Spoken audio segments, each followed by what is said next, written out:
प्रस्तावित Thane integrated ring metro प्रकल्पाच्या नियोजनावर गंभीर प्रश्न उपस्थित करत citizens for sustainable transport Thane आणि ठाणे ग्रीन कलेक्टिव्ह यांनी प्रकल्पाचे काम तात्पुरते स्थगित करण्याची मागणी केली आहे. सुमारे 29 किलोमीटर लांबीच्या आणि 12,200 कोटी रुपये खर्चाच्या या प्रकल्पात अनेक तांत्रिक, आर्थिक आणि पर्यावरणीय त्रुटी असल्याचा दावा नागरिकांनी केला आहे. तज्ज्ञांच्या स्वतंत्र पुनरावलोकनानुसार प्रस्तावित प्रवासी मागणी लक्षात घेता जड मेट्रोऐवजी लाईट रेल्वे हा अधिक योग्य पर्याय ठरू शकतो. तसेच मेट्रो लाईन 4 कार्यान्वित होण्यापूर्वीच रिंग मेट्रोला मंजुरी देणे घाईचे असल्याचे मत व्यक्त करण्यात आले आहे. काही स्थानकांची विद्यमान मेट्रो मार्गांची अतिव्याप्ती होत असल्याने सार्वजनिक निधीचा अपव्यय होण्याची भीतीही व्यक्त करण्यात आली आहे. दरम्यान वृक्षतोडीच्या आकडेवारीत मोठी तफावत असल्याचा आरोप करत पर्यावरणीय परिणामांचा सविस्तर अहवाल सार्वजनिक करण्याची मागणी करण्यात आली आहे. खाडी परिसरातील खारफुटी, पूरप्रवण भाग आणि जुन्या वस्त्यांमधील भूमिगत बोगद्यांमुळे निर्माण होणाऱ्या धोक्यांकडेही लक्ष वेधण्यात आले. या पार्श्वभूमीवर प्रकल्पाची स्वतंत्र समीक्षा, नागरिकांच्या सहभागातून नव्याने वाहतूक अभ्यास आणि संपूर्ण DPR सार्वजनिक करण्याची मागणी संघटनांनी राज्य सरकारकडे केली आहे. आपल्या लोकनेत्यांना हे समजावून त्यांनी बघितलंय का? म्हणजे माझ्याकडे तर एकही लोकनेता येत नाही, मी कुणाकडे जाणार? कोणीतरी आता मेयर बाई आहेत, माझी इच्छा आहे त्यांना दाखवावं. एक बाई म्हणून तर त्यांना समजायला पाहिजे, समजून घेतील. नकाशा समजत नसतील तर समजावून देता येतात. चित्र काढली आहेत, आकडेवारी आहे, पण हे बघायला जर कोणी आलंच नाही तर आपण काय करायचं? काय करतो? सुरुवातीला सोपा प्रश्न देतो, 1,000 रुपयाचा, मग 2,000 रुपयाचा, मग 5,000 रुपयाचा, मग काही जण 50,000 रुपयाचा प्रश्न नाही मग ते गळतात. इथे तसंच केलंय. सगळ्यात सोपा जे स्टेशन आहे ना, सोपा मार्ग आहे, त्याचं टेंडर काढले आणि ठाणे स्टेशन सगळ्यात अवघड आहे. त्याच्याबद्दल एक शब्द कोणी बोलत नाहीये. म्हणजे सगळ्यात अवघड आहे ते आधी करायचं आणि मग असं म्हणतील की एवढा आम्ही 2-3 हजार कोटी रुपये खर्च केले, आता जर आमच्या विरुद्ध लोक आले तर तुम्ही पैसे वाया घालवताय. अरे आमचे पैसे तुम्ही आधी का वाया घालवले? हा प्रश्न आपण विचारायला पाहिजे. आधी आम्हाला ठाणे शहराच्या स्टेशनचे नकाशे दाखवा, त्याचे सगळ्या अडचणी दूर करा, त्याची माहिती द्या. चेंदणीतल्या कोळीवाड्यातल्या किती लोकांना काय बाधा होणार आहे, त्यांना किती त्रास होणार आहे ते सांगा.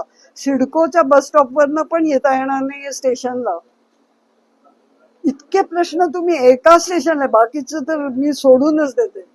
मी फक्त चॅलेंज घेते की एका स्टेशनचा प्रश्न त्यांनी सोडून दाखवावा, मग मी 100% पाठिंबा द्यायला तयार आहे. एक ठाणे अंडरग्राऊंड स्टेशन आणि मेट्रोचा अंडरग्राऊंड मार्ग, हे दोन वर उपाय जर इंजिनियर्स आणि सगळ्यांनी मिळून मला सांगितले, तुम्हाला सांगितले, तर आपण त्यांना पाठिंबा द्यावा.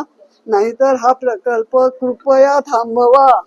आमचे 12,000 कोटी रुपये आणि आमचे मनस्ताप आणि आमचं शारीरिक त्रास हा कृपया वाढवू नका. आम्ही ठाणेकर शांतपणे जगू शकतो, जगायला पाहिजे. ठाणे स्टेशन सुधारा, बसेस वाढवा, पादचारी मार्ग वाढवा, सोपे मार्ग शोधा. आणि आहेत त्याच्यासाठी मी काय, माझ्यासारखे अनेक लोक मदत करतील. परदेशी लोक येऊन सांगतील मदत करतो आम्ही तुम्हाला, पण हे करू नका. आधी आम्हाला ह्या धोक्यांवरचं उत्तर तुम्ही द्या.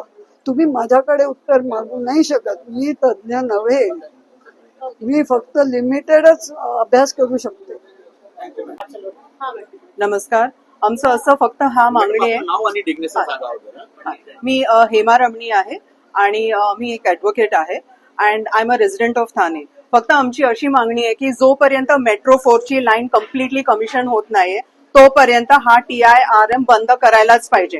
कारण याचा बेसलाईन स्टडी झालेलंच नाहीये अँड आता काय चाललंय की they are taking one part of Thane, म्हणजे तो नॉर्दर्न पार्ट घेतलाय आणि सदर्न पार्ट जो सगळ्यात खूप जास्त कठीण आहे अंडरग्राऊंड करायचं, ते त्यांनी करत नाहीये. सेकंडली बेसलाईन असं आहे की ती 30,000 ते 50,000 जर तुमची रायडरशिप असेल तर तुम्ही हा मेट्रो प्रोजेक्ट सुरू करू शकता. पण यांचा 2050लाच 28,000 आहे. 2050ला 28,000 ची रायडरशिप आहे.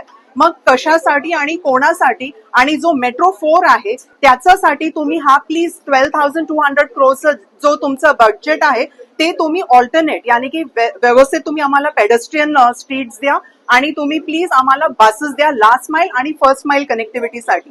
ही आमची मागणी आहे आणि हा काम तुम्ही प्लीज थांबवा आत्ताचं आता. थँक्यू. आणि झाडं तर अजिबात कापायचं नाहीये, कारण the first casualty that is happening is cutting of trees and we are completely opposing cutting of trees in this. Thank you so much.